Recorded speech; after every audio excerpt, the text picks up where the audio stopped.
Good afternoon, everybody. Welcome to the webinar today. I hope you're all well, whether you are in our lockdown land.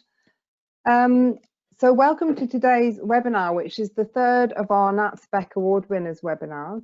I'm delighted to have National Star College here today, who were winners of the 2020 Natspec Award for Interdisciplinary Working.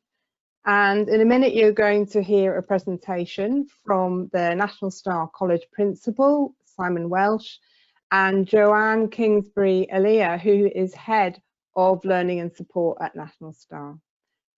Just before I hand over to our two presenters, I just wanted to let you know that this is, as I said, the third in the series of the webinars. Our next webinar of Natspec Award winners is on December the 9th, and it is from Wargrave House Leap College around partnership working. They were winners of the Partnership Working Award. January the 13th, we have colleague Lydia talking about the practice that won the Student Voice Award. And the final webinar in our award winners series will be Derwent College on February the 10th. And they were winners of the Innovative Youth Technology Awards. So hopefully you can join us for those if that's of interest. Now, these webinars are an opportunity for Natspec members to share information about effective practice. So I hope you find, I'm sure you will find this presentation useful. There will be a recording of the webinar posted onto the Natspec YouTube website in about a week's time, and we'll notify you of that in the briefings that come out fortnightly. We're going to ask you, if you have any questions, to put them in the question panel on your control panel and your screen. And Simon and Joanne will answer any questions and discuss any points you'd like to find out about at the end of their presentation. So without further ado, I'm going to hand over to Simon to start the presentation. Thank you. Thank you, Eula. And just to start by saying thank you to Natspec here at National Star. We're really proud and honoured to win the award around interdisciplinary working. So it's there's a very proud team here that really appreciate that their hard work's been recognised. Bear with us if we have any technical issues. We've managed to have a run through a couple of times and it's worked okay, but bear with us if anything goes a little bit awry.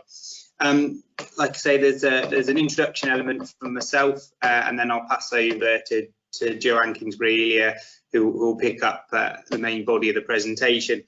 At the time of the Right Time, Right Project, Right Time, Right Place project, I was actually not the principal at National Star, but at the time was the head of learning and support, and Joanne was programme manager at the time. So it's quite nice for us to have had the opportunity to reflect back and look at how things have progressed. So just to talk you through the structure of today's webinar, really, we'll take you through the journey really in terms of the lead up to the project, how we built the foundations before actually moving into the main project itself.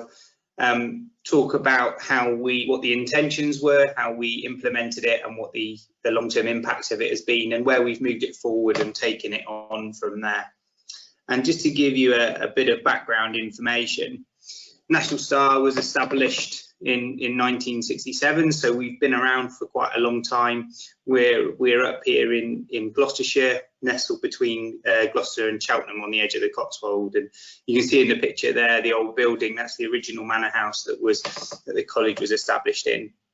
We offer full and part-time residential and day provision here up at what we call our Ullenwood site in Gloucestershire, but also we have a satellite college in Herefordshire and in Wales as well. And in each of those areas we offer personalised programmes with integrated therapies, and they're actually delivered through three main pathways, which we refer to as our Engaging with the World pathway, and we've got a personal development and positive contribution pathway, and we've got a work outcome personal development pathway. And each of those really focus on what the outcome of the relevant programme is. In addition, we've also got traineeships and supported internships, and we also offer long-term living, respite, private therapy and a consultancy offer as well. We have a lift travel training programmes which run across the country in a number of different local authorities, and we're also a teacher education organisation with our own teacher education team. We're a pretty big organisation. We've got about 1,000 staff now, working for National Star, operating across multiple sites, which will be relevant when we move on to other parts of the presentation. And we've got quite a breadth of learner that accesses National Star, and I think you can probably see from the range of pathways and the different outcomes how broad that is. Just to give you a little bit of context in the run-up to the Right Time, Right Place project, back in 2014 we took an organisational decision to change how our directorates operated and how they worked together. And we actually took 3 of our main directorates, so the Education Directorate, Personalised Learning and a Therapy Directorate, and we merged all 3 into what we at the time called and continue to call now learning programmes. That was a very conscious decision back in 2014 to bring together 3 aspects of our provision and sit them in one directorate, really to facilitate better and closer working together. And actually that was quite an important piece of work that took place then to establish really some foundations which enabled us to move forward.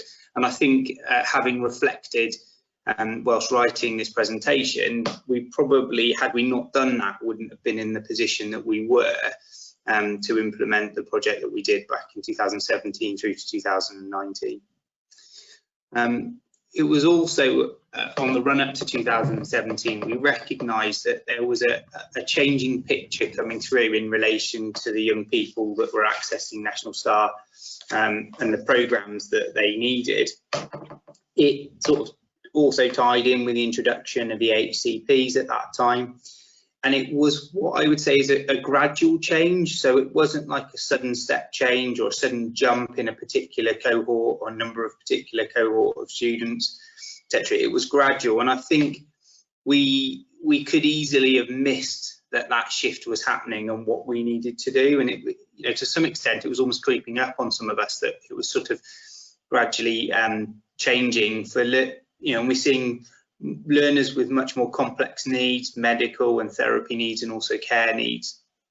But also we had again a subtle shift. We had a provision for young people with PMLD, which was primarily a day provision, and that again subtly, slowly over a couple of years moved to having a number of residential students in that cohort. And again, that change actually changed the dynamic of the group. It changed the requirements that we needed, how they would work, and it also impacted on the skill set of the staff that we needed at the time.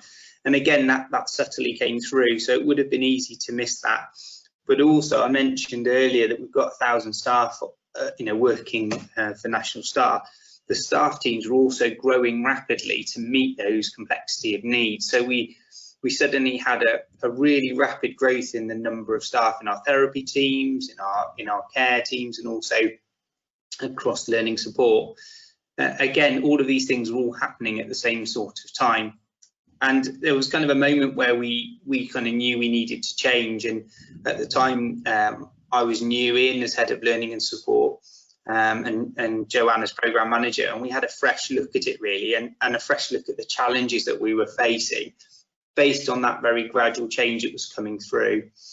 And one of the key questions that we were asking ourselves at the time was, how do we meet the unpredictability of the young people that we were working with, in terms of when was the right time for them to learn the right things? And one of the things that we questioned was how many staff were actually working with any one person. And we did some things like literally tracking a young person through their week to see how many people they had interactions with, and how do we achieve the consistency that they need, but you know, considering that number of staff team that were around them. And that was all the things that kind of the information and the foundations that led up to the Right Time, Right Place project. And I'll now hand over to Joanne, who's going to pick up the kind of real intention and implementation around the project. Over to you. Thank you, Si. So the Right Time, Right Place project aims was really focused around a holistic approach about bringing residential life, education and therapy all together. And we've got, as you can see, a diagram at the bottom of the screen that shows how prior to the move to light learning programs, the teams would obviously work with professionalism and motivation around the students, but they were actually working in a relative distance from each other. And so the aims of this was to literally bring everyone closer together and to reduce the number of staff working around the student and just have that real holistic approach where if there was learning taking place in a classroom, it could also be transferred into a therapy space, and at the end of a traditional learning day, 4:30, whatever, the learning didn't end. It could actually be continued within the residence as well. And actually bringing a smaller team around the students would also bring about consistency. And when you have learners with PMLD who require that consistent approaches, their complex needs, it's a win-win. Something I should also say as well in regards to the teams is that we had received feedback from different teams, for example, the teams in the personal learning team, the tutorial team, that they weren't always getting to know their learners in depth. And we had that feedback about the number of students that they were working with. And, there were requests of looking at roles and how we could adjust roles so they got to know their learner better to ensure their learner journey was as positive experience as possible. So the key things was to reduce the multidisciplinary teams and also think about bringing therapies into learning spaces, therapies into the residents, doing that really joined up work so that the expertise could be passed on from one context to another. And also we looked at how we were recording and tracking that progress to be able to communicate it primarily, obviously, for the students so they know their progress, but also their family and our other external stakeholders, such as the funding authorities and, of course, Ofsted, as and when they came, and which they did in 2018. Next slide, please, Simon. Okay, so the implementation of the project took it was a lot of work, but the great thing was that people were on board from the get-go. And so what I'll do first, if you look at the top left hand of the screen, you'll see there's a member of staff who's a personal learning coordinator / tutor. And I'll just give you a little bit of background with that role. So originally we had two teams, the PLCs and also tutors, and the PLCs would oversee a learner journey. They would have approximately 10 students in their remit. They'd offer pastoral support, they'd work on transition, they'd have those relationships with parents, social workers, etc. And they would also teach life skills in the residents and community. And then you had the tutorial team where they would do the bulk of the teaching in classroom environments, and they would know their learners. They would be part of the learner journey, but they may not have the holistic knowledge of all the ins and outs of that young person, from their family life to life in the residence. So one of the first things we did was actually create a new role, and we're actually really blown away really about the impact of the new PLCT role. So this person had oversight of a learner journey, they had the relationships with all the external stakeholders, they also had a specialism in teaching, but they were now responsible for a reduced cohort of learners to 5. So they had 5 students who they were responsible for the teaching, the journey, the pastoral, everything. And so again, reducing that number of students, they got to know them really, really well. And later when we talk about the impact, I think the creation of that new role is really a key element of the success of the programme. So with the PLCT, we also looked at ensuring that the multidisciplinary team included the elements of therapy. Simon's referred to how, as the students became more complex with their needs, that also increased their therapeutic needs. So quite often you would have a physio, an OT, an SLT, as well as emotional health and well-being. That could be positive behaviour support and or creative therapies. At National Star, we offer music therapy and drama therapy. And alongside this, you'd have the residential manager. So you would have half a dozen key people who would have oversight of the programme, understand the needs of the learner, and be working together more closely. So we reduce the number of people. When we talk about multidisciplinary, I think we're all quite aware of that phrase, but the intention also and implementation was to have transdisciplinary approaches where we could, for example, have the speech and language therapist in the swimming pool alongside a physiotherapist, enabling a young person to use the POD pragmatic organisation display communication aid to make choices in the swimming pool, and just having that joined up work. So then the physiotherapists go, right, they're working on their pods and on their communication skills, I can work with that in their next physio session. So there was that constant working together within different environments, and everybody benefits. The student obviously benefits, but the staff were also starting to see each other work a lot more closely. Okay, next slide please, Simon.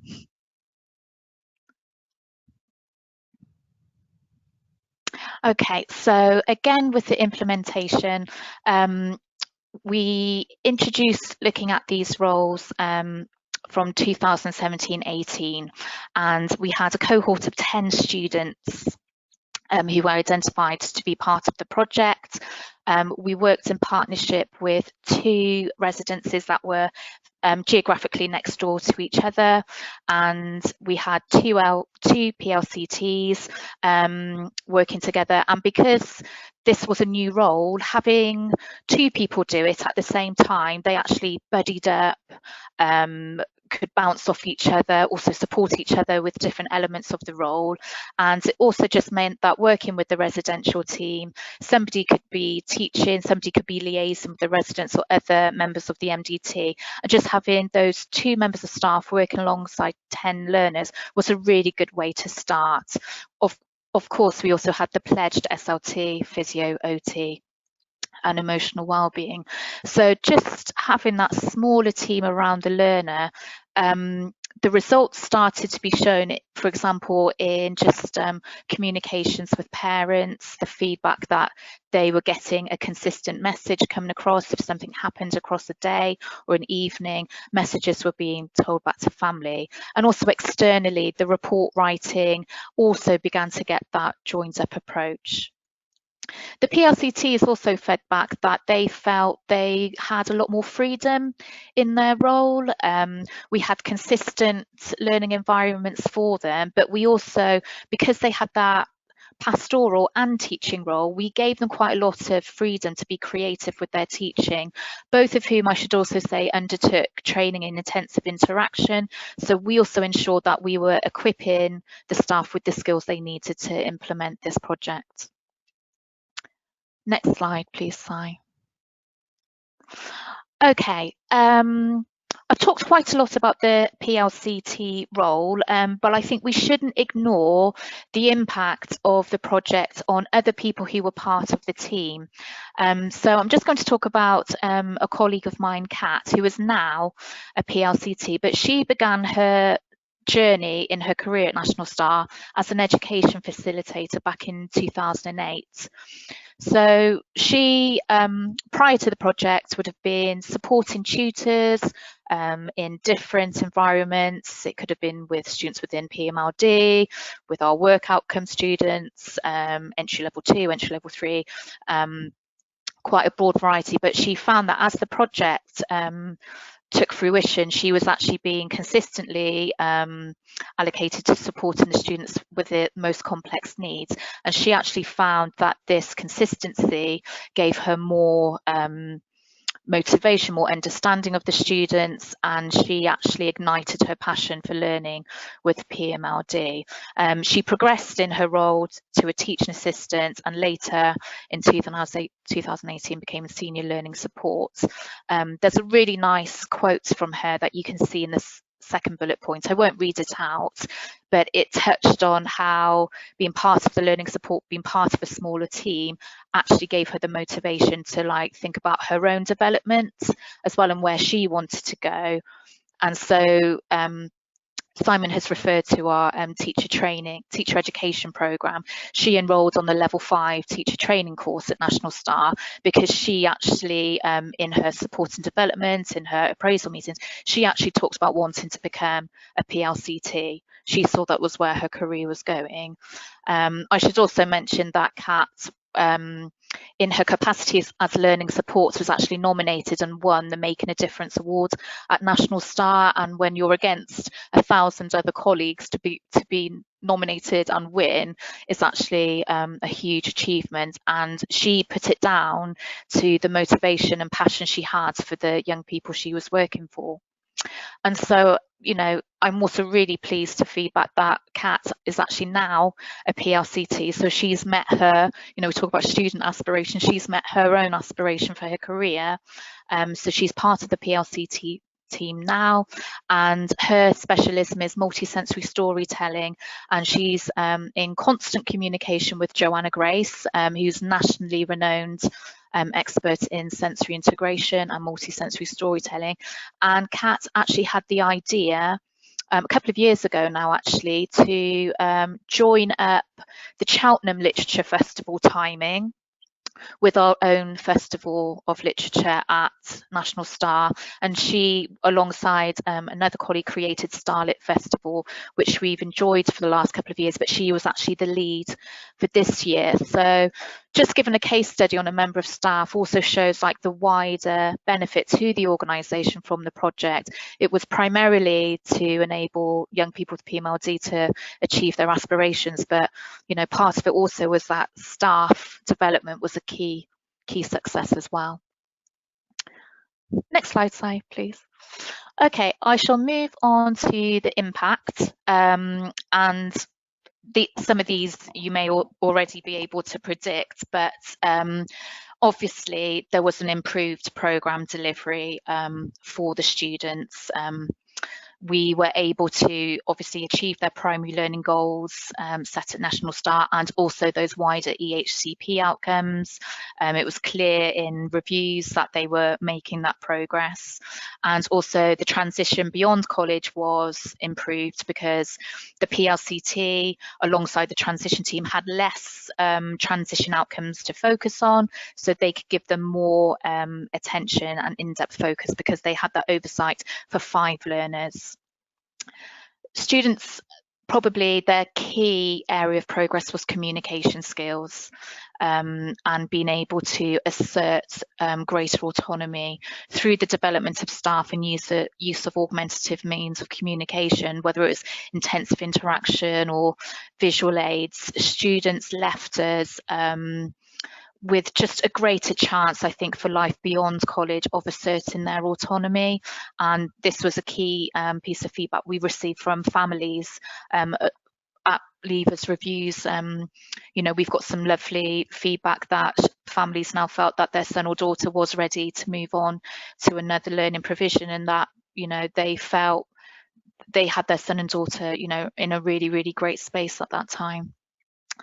We have talked about upskilling of staff. I've talked about the formal upskilling with Kat and her diploma in education, but also we noticed that staff were being upskilled in, for example, the residential team. If they had been supporting a learner in a classroom and they had been supported with intensive interaction strategies by the lead PLCT alongside the SLT in the session, they actually grew in confidence to be able to develop those skills outside of the traditional learning environment.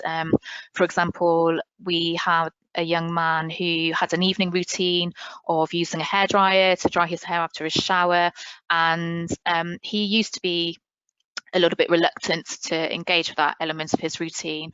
However, the development of his relationship with his one-to-one support through intensive interaction actually meant that he was able to take a far more active role in that, and staff would feed back that the work they were doing within the classroom they felt much more confident with within the residents as well. And also, you know, just to use the example of the young man, you know, with his evening routine, that was the right time for him to, you know, develop those communication skills, you know, 8 o'clock of an evening. And so we were quite mindful of of making sure the timetables and scheduled sessions were around the students' needs and what was the right time for them when they were most alert. The multi-sensory approach really worked within the areas, and we were able to support resources in both the classroom and the residents, and also we ensured that we were doing lots of community-based learning as well, because this was to ensure that students were ready to leave after their time at National Star. Another impact is that we had reports from the Emotional Wellbeing Service that students were obviously emotionally calm, more settled, calmer, happier. We had reduced numbers of difficult times, and we had reduced instances of any incident reports where a student may have a really, you know, a challenging time. So that was also a really positive impact of the project. And also ultimately everything, you know, success with anything is around communication, and the feedback we had about the communication between the MDT, joint delivery, just that daily contact of being in the residence or another learning environment, it just meant that communication was always moving forward. If something needed to be tweaked with a timetable, it was, you know, it was done much more quickly than prior. So yeah, that was another key impact. Thank you, Si. Okay. Another element of the impact, of course, is our formal recording progress and achievements. So we were able to develop that as well. We wanted to ensure that, you know, with all this brilliant work taking place and the student progress happening in the classroom and other environments, we had to make sure that we were capturing it and being obviously recorded against personalised targets and then transferring into our wider progress reports. So we were using a lot more video use for recording the progress. We also use video within student reviews, remembering that these young people may not be able to traditionally feed back on how they were finding their learning programme, but through video of their starting point, where they were in their learner journey and before they left in their third year, you know, we'd be able to see that massive journey and ensure that we were recording it on our own systems. I think I have talked already about contact with parents. This is always a crucial relationship, and I think because the PLCT role enabled them to teach their son or daughter and have that weekly or, you know, whatever contact with the parents, there was a lot of trust build up, and one of the key elements of the programme was trust, that, you know, their son or daughter was making progress, that communication, those photographs, video, it was all being shared. And so we got some really, really positive feedback about life in the residence and in the classroom. There were a couple of unexpected outcomes. You know, we were actually told frequently about how much people were enjoying their role, and particularly from residential facilitators who, you know, it's a really important role, whether you're getting somebody up at 7 o'clock in the morning, supporting a young person with their breakfast, and then you're taking them into the classroom at 10 o'clock and you're potentially working with them until maybe 3 or 4. You know, it's a really busy, demanding role, and something the residential managers were feeding back was saying that their facilitators, because they were in that holistic smaller team, they could see the impact for the students, and they were actually going home at the end of their shifts going, I've done a really great job today, but actually feeding that back. So that also helped with retention of staff as well. Obviously, people felt very purposeful in their roles. The MDT enjoyed working with the personal learning coordinator tutors, and there was just a really tight team and very high morale, which was really great. And also, organisationally, there was an element of cost efficiency as well. And we delivered a project, and we looked at the social return of investment on this model of programme delivery, and the results were really positive in saying that actually, you know, it was cost efficient, and we were, you know, it's a positive contribution for the student and also for the wider organisation. Thank you, Si.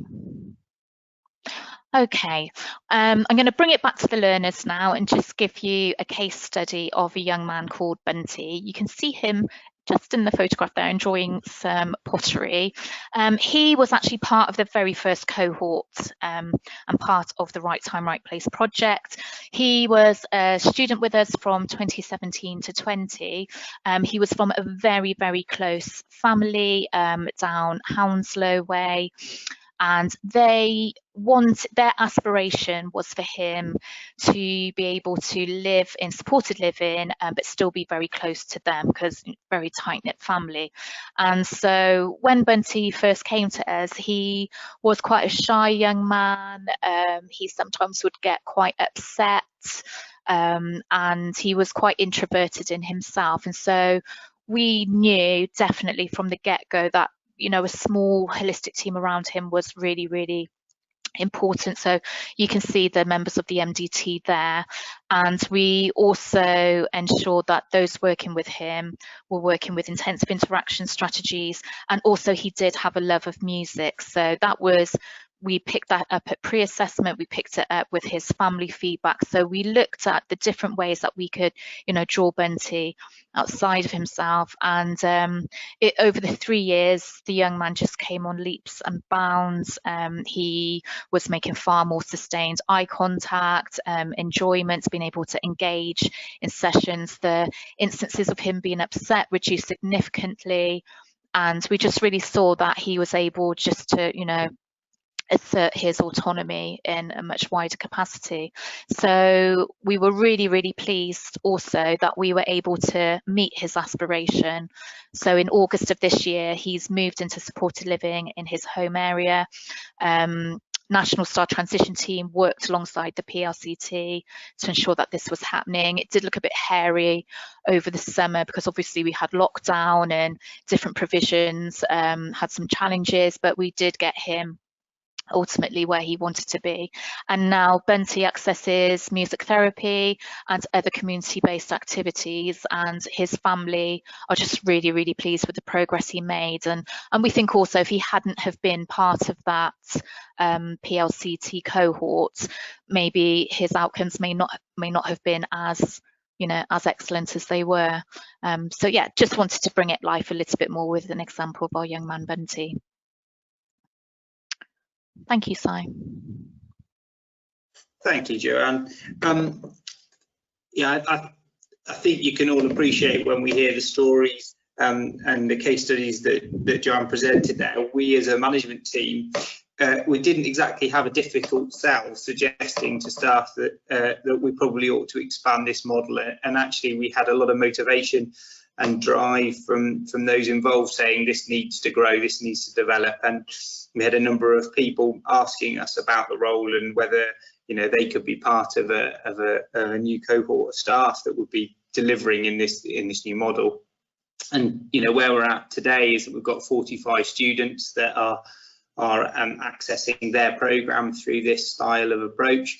We've got 9 PLCTs, and we've actually introduced a senior PLCT role as part of the overall staffing structure, both to support and mentor new staff in, but also to provide a guidance and line management within that team. We operate both on our you know, on our main site in terms of up at Ellenwood in this model, but we also do it off-site in terms of our off-site residents in Gloucestershire, but also this is working in some of our satellite college provisions such as Hereford. What we've also recognised is that we potentially need to expand this model further, and we're using this pathway and this approach with a slightly different cohort of students as well. what we also saw was the kind of ripple and knock-on effect of this way of working, and we had members of various teams becoming much more aware of what other departments and other teams were doing. And I think I'm just going to share up now and let you watch a video, which is about our ski trip that we run annually out to Andorra. And I think it demonstrates how you've got transdisciplinary working because of the understanding that everybody on that trip does. So I'll just put that up and we'll watch that for about 3 or 4 minutes.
hopefully the audio just about came through there and you could read the subtitles on that.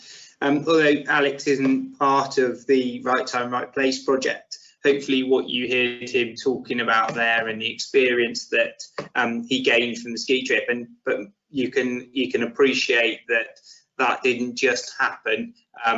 It was a lot of planning, preparation and work goes into that, and you heard there from our excellent physio manager who leads the trip, and you could hear about her talk about the breadth of the purpose of the trip. So it isn't just about learning to ski, it's about implementing all of the things that the young people have learned from college. And we had our GP who supported the trip, and it's great. I mean, this year last year we had 24 students go out to Andorra across the 2 weeks, and there is a member of staff from almost every single team across college that's involved in it in one way, shape or form. And when you're out there, it doesn't matter who you are or what team you're in, you have a role to play, and that role may be slightly different to what you would normally do in college. So it really does show about how the culture's changed, because we would have really found that a challenge to do in the past. So I think for me, there are a number of lessons that we've learned, both as part of this, in the run up to and as part of the project. And what I would say was, reflecting on it was key, was that we had a clear vision, and it was really strong around it being student-centered rationale. And for staff, that was critical, because they could really buy into why we wanted to do things in a different way. Although myself and Joanne, who were leading the project, had that vision, actually it was the staff themselves that created the solutions and the way in which they should they felt that we should be working and how to achieve it. What was also, I think, important was that it was role modelled from us, from both a senior leadership and a management perspective. If we were asking them to work very closely together around small teams, very student focused, we had to do the same thing. And we were very clear from the start, and had many conversations and discussions about how we needed to ensure that we were role modelling it. So it was great from my point of view at the time as head of learning and sport, and latterly as the principal, to see our programme managers, our physio manager, our OT manager, our speech and language therapy manager, care managers, all working really closely together and being seen regularly together around college, because it just role modelled from very much from the top what we wanted to see. For those of you that are interested in leadership and management styles, Coos and Posner's 5 principles of exemplary leadership was an aspect that we really kept a close eye on. What we also saw, and Joanne mentioned earlier, was around staff retention. There was a real excitement about developing this new way of working and engaging in a culture really that it was acceptable to challenge each other, to hope, to aim to improve. And we've really got a culture growing, particularly in that area now, where it's okay to say, well, what about doing it this way? Have you thought about doing it that way? So we've got a real positive professional relationship between those teams. We also saw, again, and as you will have seen from the case study of Kat, a real strong staff development.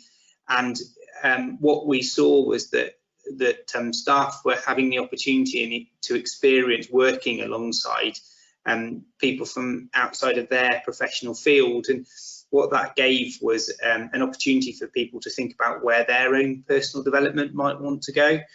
And at the same time, we sort of launched our professional development fund. So we were able to support people with development opportunities. So, for example, we've part funded somebody through a speech and language therapy qualification. We've got our level 5 teacher training programs in place, and it really was a strong opportunity in it, and leading really well to professional development. So and that work all actually led to the fact that we can ensure that we've got the staff that we need to grow the organisation going forward. So where we've developed our satellite college in Hereford, for example, and in Mamila, actually what we've got is staff with the experience of working in a way in which we want to replicate, that can then take that forward. And actually Donna, who you heard about in the very early part, who trialled the PLCT model for us, now has progressed to a management role in one of our satellite divisions. So we have actually seen a change in culture. What I would say is that change took time, and actually at times there was a number of us that were probably impatient about how long it was taking, but it definitely took time, and that critical element about role modelling it by all was key. The other element that we sort of, having reflected back, was that not everybody gets it. From a funding and commissioning point of view, it was sometimes challenging, particularly where you might have an EHCP that was very prescriptive about the way in which, for example, a therapy might need to be delivered. So, you know, where you have an EHCP that says it must be half an hour, one-to-one, with a certain person who's qualified to a certain level. That was quite difficult when we were saying, well, actually, what we think is the right model is that everybody's in the mixing pot together in the same room, and actually there would be greater benefit by working closer together without necessarily a specific timetabled slot, because the right time for them to work on this isn't necessarily when between 9 to 5 Monday to Friday. So that was a challenge, and for some of our parents actually understanding that this model of working, which was different, particularly if they themselves had been involved heavily in making sure that that provision was stated in the HCP, because it was so important. So that took a bit of time. It's important that we communicate what we're doing and how we're doing it, and that actually all of the staff team involved are able to communicate and talk about why we're doing what we're doing, because it's them really that's at the front of that communication. And in recent months, and how we've responded to COVID-19, actually, again, most definitely not a planned impact of the project, but it's really helped us in our response to COVID-19. It meant moving to cluster working was much easier. We already had, in a number of situations, small clusters of both students and staff working closely together.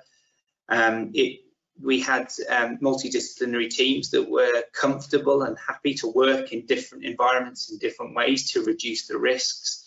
And as I said, the model was to some extent already there for some of our students, and it's meant that during lockdown actually we've been able to maintain almost a full delivery at times, and certainly are going forward able to maintain a full delivery because of the flexibility that we've now got in terms of our way of working. So it was there was a lot of foundations put in place pre the Right Time, Right Place project. It's been a really interesting experience to go through, and we've learned a lot in that process that we've been able to apply in other areas of college. So we now just move over to your side really, and thank you for listening. I hope you found it of benefit, and open it up now to any questions. Thank you. Thank you so much for that really interesting, comprehensive presentation, Simon and Joanne.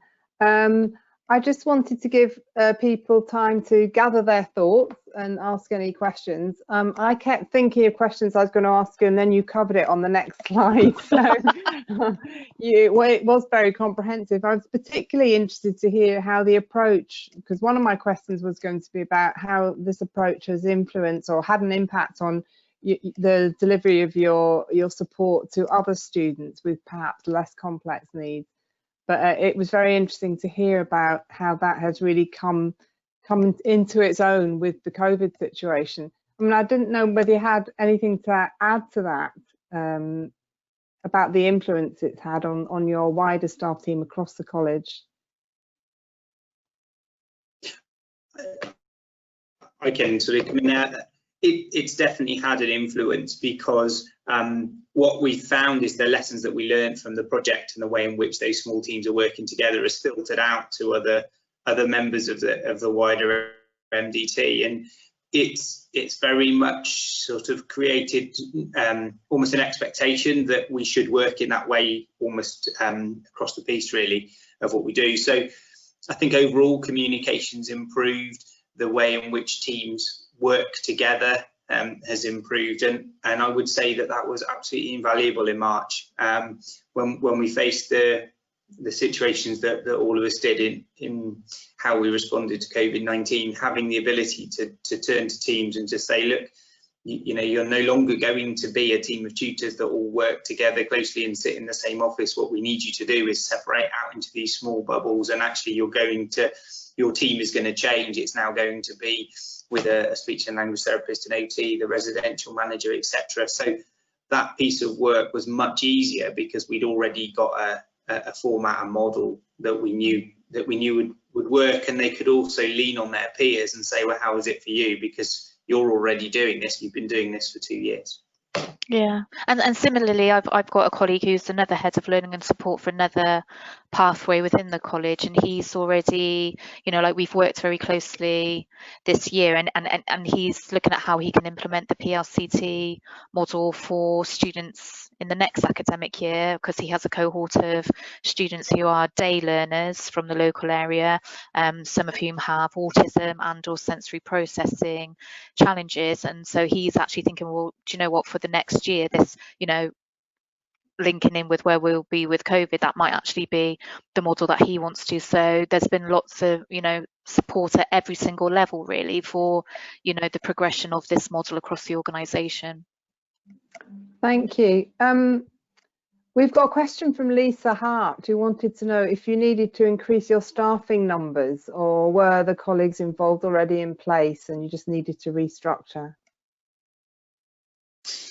Yeah, so at the very initial stages, we just needed to restructure. We were very keen actually to take existing staff with experience to trial this, because at the time we didn't know whether it was the right decision or not, and we were really fortunate. We had two staff members, that one coming from the tutorial side, one coming from the then personalised learning team, who both said, yeah, I'm happy to give this a go, I think it's the right thing to do. So they worked very closely together, which was, yeah, sorry, I should have highlighted that. And the buddying between them, between Donna and Simon. Donna had that expertise in teaching with students with PMLD. She had some training in intensive interaction already, so she would support Simon with some elements of his teaching as he was taking part in training as well. But then he had a wider understanding of the learner journey, the personalised learning coordinator responsibilities, that, you know, stakeholder relationship. So it was a really nice thing to watch really from the periphery, wasn't it? So, you know, like, you know, and they both wanted to do it. That was really evident from the start, and they both wanted to help each other to make it a success. Yeah, and then going forward, actually, when we had a kind of either natural turnover or due to expansion and recruitment, we were recruiting people specifically into the role, but we were also taking or asking or talking to members of the various teams whether they wanted to move into that role. And actually, we have had no issue filling the vacancies as such, because people are moving across. And I have to say, it is also, you know, absolute credit to the managers in that area, that they were able to not worry about the impact on their team and how big or small their team may be, but to actually recognise this is the right model and it's the right decision for the students, and therefore we should do it. And actually, they worried about how big their team of staff would be afterwards. They just wanted to make the right decision. So it was great that we had the team to do that. That's great, thank you. I don't have any further questions at the moment, and I've got a feeling, because it's our lunchtime slot, people will be needing to move off. Naturally. But I'd just like to thank you again, Simon, Joanne. It was a fantastic presentation, really, really interesting. And to remind people that recording of the webinar will be going up on the Natspec YouTube channel. And of course, this practice is award-winning practice. It won the Interdisciplinary Award for 2020. And if your college is interested in entering for the 2021 Natspec Awards, you can find the information about them on the Natspec website. They were launched in September. I think the closing date is early February, so you've still got plenty of time to enter for the awards. So I'm going to draw the webinar to a close now. Thank you very much to our presenters. Thank you to you who are attending, and take care. Thank you. Thank you. Goodbye. Bye-bye.